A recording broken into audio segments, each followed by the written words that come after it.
Sport. Jadi Cloud akan letak kat bahagian gold lane, fokus pada farming. Fanny boleh lakukan split pushing. Daripada segi team fight, mereka akan fokus 4 orang pemain. Yuzong, Ruby, Paramis dan juga Cloud. Kejap. Ya, Sunfrost. Ini Yuzong mid lane ke? Tak. Ya. Boleh jadi? Bukan, tak benar. Ataupun tak Paramis dengan Ruby dua tengah. So maknanya Cloud tu dekat bahagian mid lane. Confuse. Sebab memang inilah dua perkara yang kita tak boleh nak jangkakan. Selain daripada tax, lagi satu adalah drafting daripada kedua-dua pasukan. Di mana benda ni adalah rahsia. Dan Leslie! Hero yang telah pun di-revamp akan dibawa masuk oleh pasukan Orange Esports. Debut untuk MPL Malaysia. Dikala kita berada di final upper bracket, semakin lama semakin kuat bau kemenangan pasukan Orange Esports ini. Ya, benar sekali. Sebab ramai mengatakan sekarang ni Leslie adalah counter terbaik kepada Cloud. Tapi masih lagi menjadi sebuah persoalan. Adakah perkara itu mampu? Sebab tiada lagi sebarang bukti yang mampu untuk kita ketengahkan, untuk membuktikan pasukan Orange Esports mampu untuk dapatkan kemenangan. Tapi apapun, inilah waktu, inilah masanya, peluang untuk mereka buktikan mereka masih lagi layak untuk masuk ke dalam Grand Final, untuk menyamakan kedudukan kembali.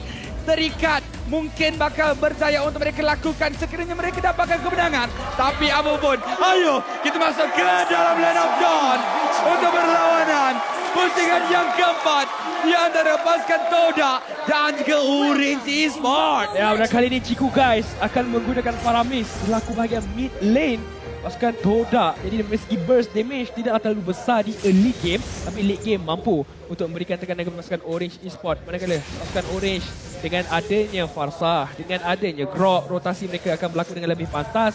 Momo perlu lebih berhati-hati. Ya, benar sekali, perlu untuk lebih berhati-hati. Yang mana sekarang ini Valence juga sudah pun ada bantuan dari Stormy akan memberikan tekanan kepada Momo. Nampak seperti pasukan Toda perlu untuk memberikan ruang kepada Momo sekarang ini, memberikan serba sedikit farming kepada pemain tersebut, memandangkan dia perlukan item, tetapi Orange Esports ada kedudukan yang lebih selesa untuk minit yang pertama. Ya, disebabkan dengan adanya rotasi pantas daripada Grok, daripada Farsa, mampu sebenarnya untuk pasukan Orange Esports bergerak dengan lebih pantas, memberikan sedikit kelebihan kepada mereka untuk mengawal jungle mereka sendiri. Kerana pasukan Todak sering memberikan tekanan kepada jungle mereka. Subway, saya harapkan kali ini dia mampu untuk keluarkan burst damage, early aggression yang perlu ada kepada Amon. Sekali lagi dia fokuskan kepada penetration, dia juga fokus kepada movement speed. Gerakan dia perlu ikut rentak Roamer dan juga mid lane dia. Manakala Neo fokus juga kepada physical penetration, dalam masa yang sama physical attack. Jadi kalau tiada damage, kita boleh katakan Neo adalah backup ni. Ya, benar sekali, menjadi backup sekiranya damage diperlukan. Tapi sekarang cakap pasal damage, Momo perlu untuk berhati-hati. Damage daripada Valen cukup menyakitkan. Tapi sekarang ini ada 3 orang pemain, satu tendangan baik. Balance berjaya untuk menghalang kemasukan rival sebentar tadi. Wow, itu satu perkara yang sangat-sangat menarik daripada Valence tadi. IQ yang kita nak saksikan, tapi Komet mengejar borong dekat sini Sunfrost, tapi hanyalah memilih untuk memberitahu di manakah kedudukan pasukan Orange Esports dan fokus mereka cuba untuk dapatkan turtle yang pertama. Tiada Black Dragon Form untuk pasukan Todak. Ya, tiada lagi Black Dragon Form yang mampu untuk dipakai. Tapi sekarang ini satu tarikan daripada Yomski, namun dibalas dengan penggunaan Bad Extract. Tommy akan pulang dengan nyawa yang cukup rendah. Tapi rival sebut untuk memburu pemain tersebut, namun rival telah pun terperangkap. Kekurangan sedikit energi, tenaga sudah pun kehilangan di situ. Tetapi akhirnya masih lagi sempat untuk pulang. Masih lagi belum ada darah yang pertama ditumpahkan. Yap, sepanjang 2 minit 44 saat ini masih lagi belum ada pengorbanan nyawa, tetapi Ultimate Snipe dilepaskan. Momo terpaksa bermain dengan lebih pasif dekat bahagian laning, gagal untuk memberikan tekanan kepada Valence, tetapi pasukan Orange Esports berjaya untuk menghalang pasukan Todak dan mendapatkan turtle yang pertama. Ya, benar sekali, turtle yang pertama. Tapi Valence nyawa separuh sekarang ini, sedikit demi sedikit dihakis.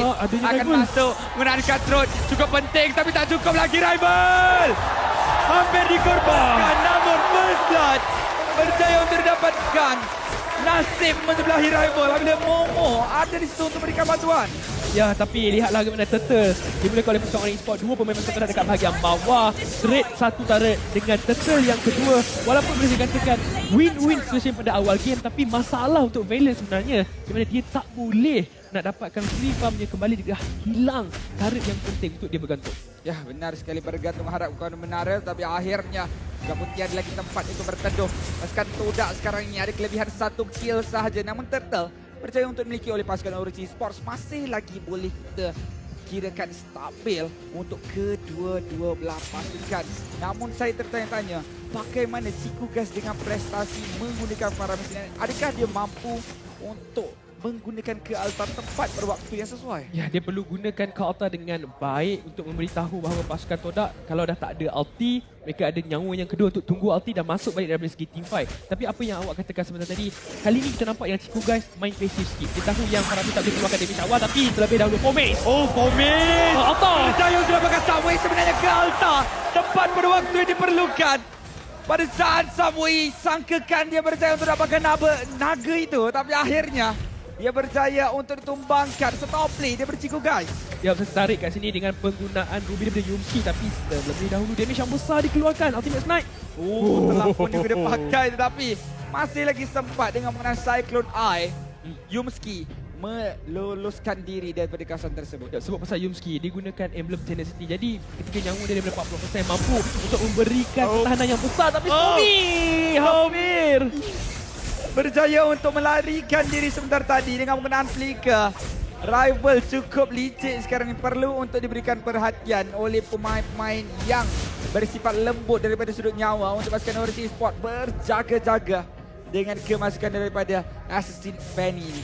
Ya, berjaya untuk keluar masuk menggunakan damage. Stormy terpaksa membazirkan Flicker bagi melarikan diri, tapi pause dia minta. Tidak mengapa, kita akan saksikan daripada segi bagaimana sebenarnya pasukan Todak nak menangkan game ini.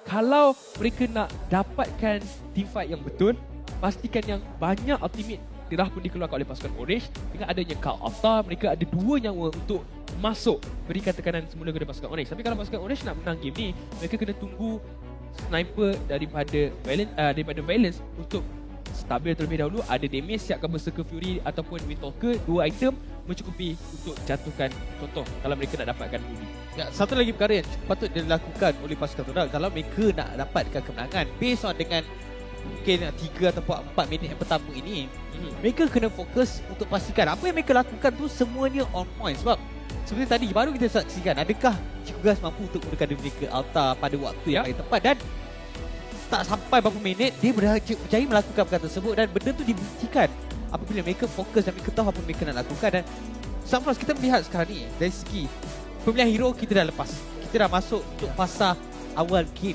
Melihat dari segi cara yang dilakukan, dan kita pun ada berborak mereka lebih fokus kepada fasa late game, tapi dengan mempunyai kelebihan di fasa early game, adakah mereka mampu untuk teruskan perjalanan ini? Menjawab persoalan tersebut, kita akan terus masuk ke dalam Land of Dawn untuk mengkaji apakah yang bakal berlaku pada minit-minit yang seterusnya.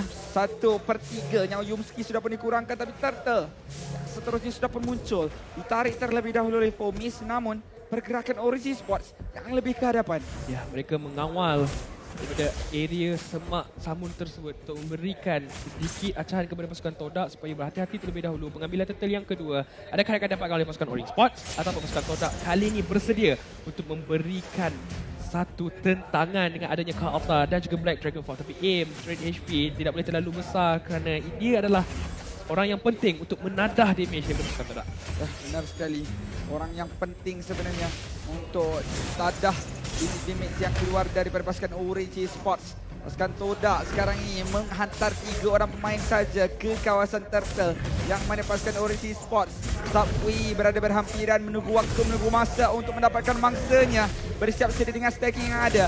Tetapi Turtle semakin lama semakin mudah untuk rival miliki dengan menggunakan retribution yang baik, terus bergerak ke kawasan yang lain. Ya, sebelum kita dia bergerak kat bahagian tengah, apa yang boleh dilakukan oleh pasukan Orange ketika ini? Dia nampak Subway untuk orang dekat bahagian atas.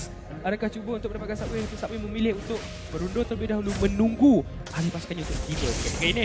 Oh, cubaan daripada rival untuk mendapatkan orange buff milik Orange Esports, tapi akhirnya masih lagi ada bantuan daripada Im untuk memastikan. Oh, Yumski cantik mengenai Eye of Pendant. Dikumpulkan lagi dengan ke atas Tommy. Akan ditumbangkan. Im jauh skor rendah menjadi bangsa.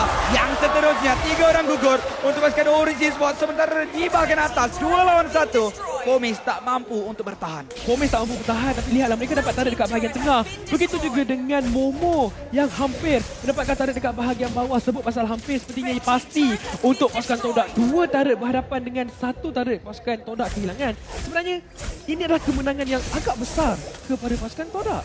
Ya, kemenangan yang boleh kita katakan besar untuk pasukan mereka sudah pun ada hampir 3,000 gol yang berpihak kepada pasukan mereka, merapatkan lagi mereka dengan pentas dunia. Tetapi pasukan Orange Esports mereka memerlukan masa lagi. Farsa dan juga Leslie memerlukan itemization yang lengkap untuk mengeluarkan damage terbesar di pasal late game nanti.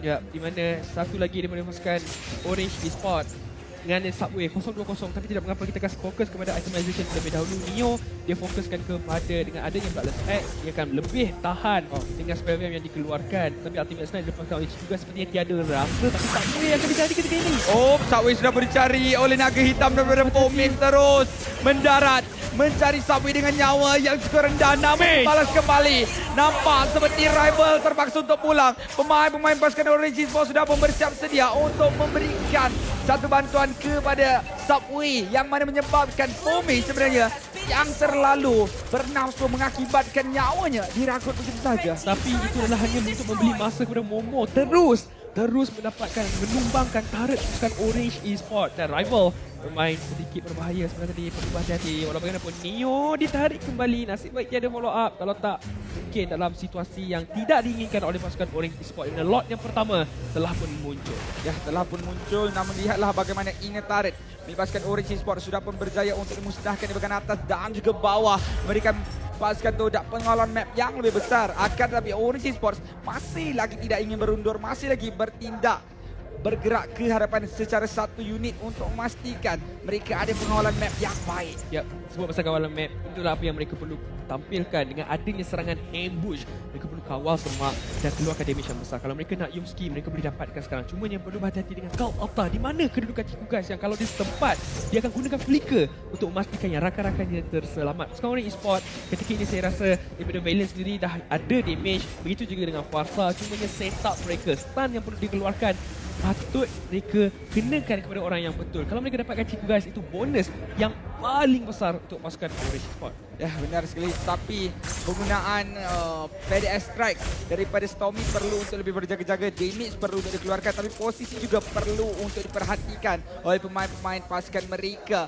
Saya kira Valence sudah pun ada Bleed of Despair seperti tadi. Tapi lihatlah seperti yang sudah pun dijangkakan, Ciku Guys menjadi bangsa apabila serangan udara yang dilepaskan oleh Stormy membuahkan hasil, mendapatkan kill yang sudah pun kita katakan dia sangat-sangat perlukan. Ya, mereka untuk pasukan Todak perlukan Ciku Guys. Jadi pasukan Orange Esports dapatkan target yang penting. Dapatkan pula Yumski. Tapi Blazing Duel sudah bermasuk ke bahagian dalam. Pemain-pemain pasukan Orange Esports cuba untuk merangkak keluar daripada kawasan ini. Rival di bahagian kawasan kiri, tapi Balance akan berjaya untuk menendang keluar pemain ini daripada mendapatkan kill. Malah dia yang telah pun ditumbangkan masih lagi kekal dengan 5 orang pemain untuk Orange Esports. Agak sedikit melakukan kesilapan untuk pasukan Todak di mana rival masuk terlalu terburu-buru. Homes juga Blade Dragon Form hanya untuk memberikan info, tapi tidak sepatutnya mereka lakukan perkara tersebut. Dan Orange Esports setup yang baik. Cukup baik untuk mendapatkan kill ke atas Yomski, namun aim tadinya yang agak sedikit rendah. Momo terpaksa untuk pulang. Akan ditarik setelah berjaya untuk menumbangkan Momo. Sebentar tadi 2 berbalas 1, namun Momo juga akan dijatuhkan. Balance juga berjaya untuk diragut nyawanya dengan menggunakan cutthroat daripada rival. Namun Lord sudah bermula untuk diserang. Sawi tidak diganggu. Pasukan Orange Esports semakin lama semakin kemas permainan mereka. Pada pusingan kali ini malah dia dapat buff. Wow, dah saat yang penting ketika pasukan Todak perlu melakukan pertahanan, dia dapatkan purple buff, menyukarkan sedikit pasukan Todak untuk bertahan dari pasukan Orange Esports. Tadi satu Teamfight yang kemas dimulakan dengan kesilapan pasukan Todak, dan itulah kenapa kita katakan pasukan Orange Esports bijak untuk membaca segala kesilapan pasukan yang mereka hadapi untuk menukarkan kesilapan tersebut kepada kemenangan mereka. Dan gol lead dah tinggal 900 kat sini. Ya, sudah pun tinggal 900. Sudah pun berjaya untuk mencapai 1000 sebenarnya berpihak kepada pasukan Orange Esports, yang mana kalau kita lihat sekarang ini, pemain-pemain daripada kedua pasukan memerlukan sedikit masa mungkin untuk mereka melakukan persiapan sebelum serangan dilepaskan dan pertahanan dilakukan oleh kedua pasukan. Ya, dan kalau kita bercakap tentang pertahanan, apabila pasukan Orange mendapat momen beliau menyebabkan pasukan Todak yang sekarang ni terpaksa bermain secara bertahan. Seperti ada satu perkara yang trigger mereka menyebabkan Orange terus mampu untuk bangkit dan sekaligus berjaya untuk memberikan satu keruntuhan dari segi pertahanan yang ditunjukkan oleh pasukan Todak. Dan satu lagi yang perkara kita boleh nak puji ialah balance. Walaupun dia asap pada awal game, tapi dia apabila masuk dia dah siapkan dia punya item, dia dah tahu apa yang nak kena buat, dan menyebabkan dia dah berani dan dia tahu damage yang dikeluarkan mampu untuk memberikan kesan besar kepada pasukan Todak. Dan Syamilo melihat sekarang ni kebangkitan Orange yang ditunjukkan dan apabila mereka bisa mendapatkan Lord, adakah ini adalah titik permulaan untuk Orange kembali percaya yang mereka boleh pergi ke F4? Ya, mereka boleh. Apa-apa pun boleh berlaku dekat game kali ni. Kita nampak yang macam mana pasukan Orange Esports, tertinggal. Kembali farming balik, balance dalam masa yang sama, mainkan peranan yang penting. Setiap kali rival nak masuk ke hadapan, dengan adanya second skill daripada Leslie menghentikan pergerakan tersebut, terus dihukum. Saya rasa kat sini mungkin kesilapan rival sedikit. Dia fokus kepada itemization damage. Dia siapkan Blade of Justice dan juga Hunter Strike kalau tak silap, di mana dia kekurangan satu item defense. Hormat kepada damage yang dikeluarkan oleh armor yang digunakan oleh Subway dan juga daripada Fasta sendiri. Dia siapkan Athena Shield. Bercakap tentang itemization, dengan kecanggihan yang kita ada, kita boleh lihat Ya, jenis item dekat sini. Yang mana Leslie daripada Balance sudah pun melengkapkan diri dengan Berserker Fury dan juga Blade of Despair. Ya. Dalam perjalanan untuk siapkan Wind of Nature. Tetapi saya ada satu persoalan. Secara jujurnya, hero ini jarang dimainkan di competitive scene. Jadi apakah itemization yang sebenar lebih-lebih lagi selepas sudah pun ada adjustment? Mungkin selepas ni dia akan memberikan fokus kepada Demon Hunter Sword. Memandangkan dari segi pasukan Todak, mereka nak tak nak ataupun Balance nak tak nak, dia kena berhadapan dengan sama ada Ruby ataupun Yuzong. Ya. Yes, sebenarnya Ruby Leslie tu dia boleh tembak Yuzong kalau dia terbang ke atas. Ya, memang betul. Sebenarnya antara yang terbaik selain daripada awak katakan sebentar tadi adalah Wind of Nature. Antara Wind of Nature juga yang terbaik untuk fokus kepada Demon Hunter Sword. Leslie, dia ada apa? Dia Pulse. ada pulse. Bukan. Bukan. Leslie ada apa? Leslie dia ada satu revamp yang baru di mana dia keluarkan critical true damage. Critical true damage bermaksud di mana damage yang anda nampak putih-putih tu, jangan tengok saya macam tu sih. Critical true damage boleh elak daripada kalau anda siapkan physical armor. Critical true damage masih lagi mampu untuk keluarkan damage yang besar. Jadi kalau nak berhadapan dengan Leslie sebagai seorang tank, bukanlah fokus kepada item physical defense, tapi fokus kepada HP. Ya, sebab sekarang ni memandangkan kita dah masuk pause banyak 2 kali sebenarnya. Ini adalah blessing in disguise untuk kedua pasukan. Satu, untuk pasukan Todak, mungkin mereka boleh reset balik. Mereka dah lihat sekarang ni, daripada awal game tadi mereka mendominasi. Betul. Tapi sekarang ni mereka macam tersentak sikit bagaimana serangan yang dilakukan oleh pasukan Orange. Dan juga pasukan Orange, sebenarnya mereka boleh reset dan mungkin mereka boleh prepare dengan lebih baik macam mana cara untuk mereka melakukan serangan terhadap pasukan Todak. Dan kita dapat saksikan ke semua pemain-pemain muka dah stres. Dah merah. Tapi Aim nampak macam tak stres. Mungkin dia rasa dia dah tahu apa yang dia nak kena lakukan. Aim happy je. Aim memang happy. Betul, Im memang happy daripada semalam lagi. Tengok. Oi. Esports, wah. Orange Esports. Saya kenal ni. Saya kenal. Ya, Yeah. kenapa tak kenal? Kenapa tak kenal? Alright, jadi memandangkan sekarang ni dengan kedudukan 2 berbalas 1, pasukan daripada Orange Esports mempunyai peluang yang cukup cerah. Secerah waktu sekarang ni yang hampir masuk pukul 2 untuk mendapatkan game penyamaan. Tetapi sekarang ni Brave Photo dah. Minat pasukan Todak masih lagi mendoakan supaya mereka bangkit. Mana mereka perlukan satu lagi kemenangan. Satu lagi mata untuk pergi ke M4 ataupun satu lagi mata ke Grand Final.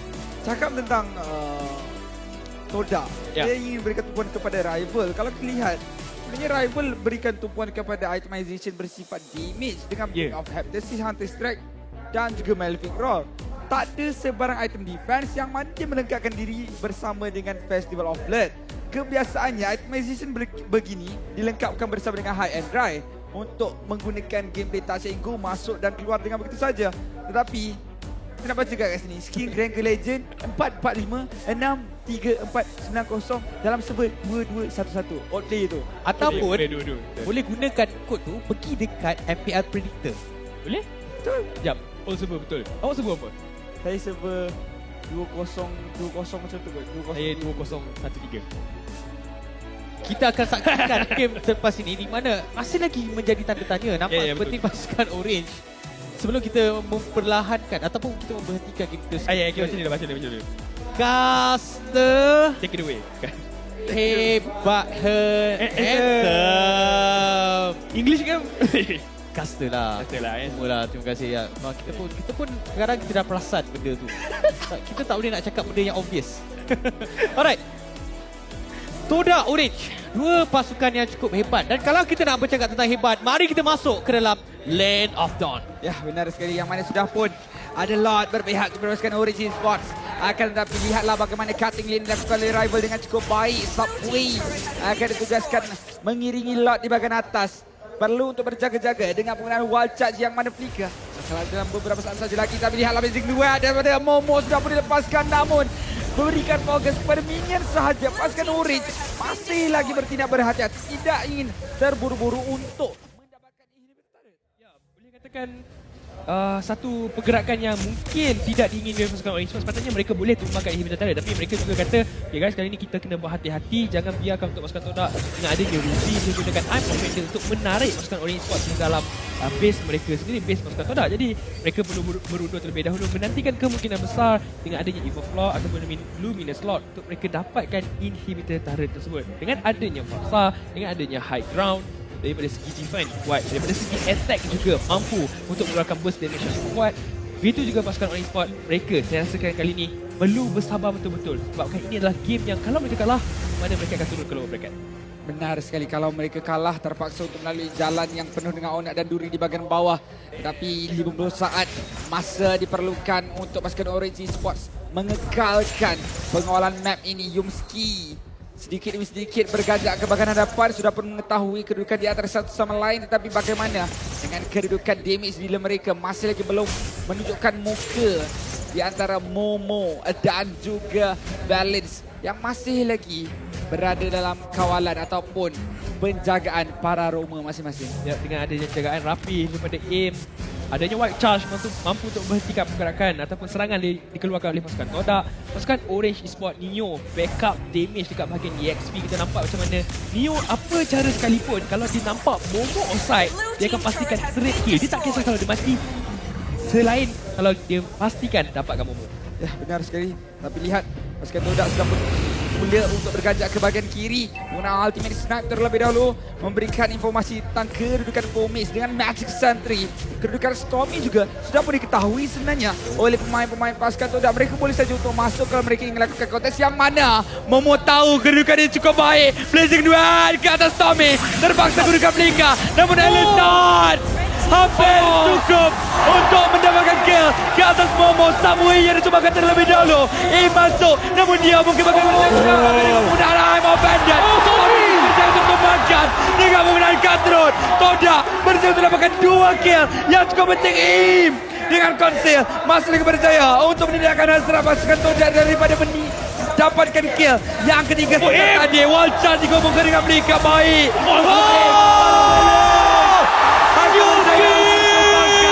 Bersama-sama dengan pemain-pemain pasukan Orange Esports yang lain, yaitu Neo. Walaupun dari Immortal, tak ada maknanya Neo di kawasan belakang. Tumpukan dilepaskan, tak cukup.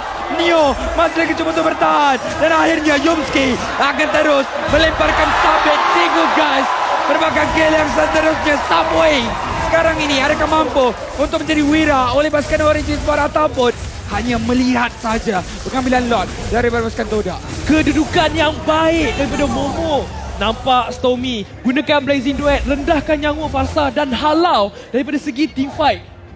Orange Esport tiada farsa sukar untuk mereka keluarkan damage. Yep, ada Valence tapi dia hanya fokus kepada satu sahaja target dan damage yang dikeluarkan besar. Dan kalau dah kena pula dengan Yumski, tarikan, I'm Offended, Flicker masuk dalam perangkap pasukan Todak. Dan sememangnya pasukan Todak dapatkan kemenangan yang besar seperti tadi. Pasukan Orange Esport dengan adanya farsa, saya yakin pasukan mereka mampu untuk mempertahankan lot ini. Peranan yang cukup penting yang ditunjukkan oleh Yumski sebentar tadi berfungsi sebagai Roma yang cukup tahu bagaimana cara untuk mengambil orang dan kepastikan perkara tersebut akan memberikan satu kesan yang cukup besar baik kepada pasukan Todak dan memberikan kesan yang cukup mendalam kepada pasukan Orange Esport. Ya, benar sekali, tapi Lord akan dibiarkan bertindak berdikari di bagian atas, tapi rival langsung terlontar. Jadi misi yang pertama mereka kira berjaya untuk didapatkan. Masih lagi di 4 orang pemain yang berbaki untuk pasukan Orange Esports, tapi Todak sudah benar kelebihan dengan lot tersebut. Akan memberikan fokus kepada bagian atas terlebih dahulu. Blazer Duet masih lagi disimpan. Konsil digunakan pakai. Black Dragon Pop cuba untuk mendarat di bagian dalam. Ke Alta digunakan pakai. Satu diving yang baik melambatkan pergerakan pasukan Orange Esports untuk lakukan pembersihan dan akhirnya sekarang ini satu guna pedestrian cuba untuk lakukan clear dengan lebih awal lagi, namun dialah mini yang sudah bermula masuk cukup banyak, cukup ramai bagaikan kedawan tubuh akan dikembangkan. Stormy juga menerima nasib yang sama, Momo cuba dikembangkan. Akhirnya pasukan Todak bukan sekali, bukan 2 kali, mereka genapkan 4 kali ke pentas dunia mewakili Malaysia ke Amber World Series sekali lagi. Wakil pertama daripada Malaysia sekali lagi, kalau tak lain tak bukan Todak, Menunjukkan prestasi yang cukup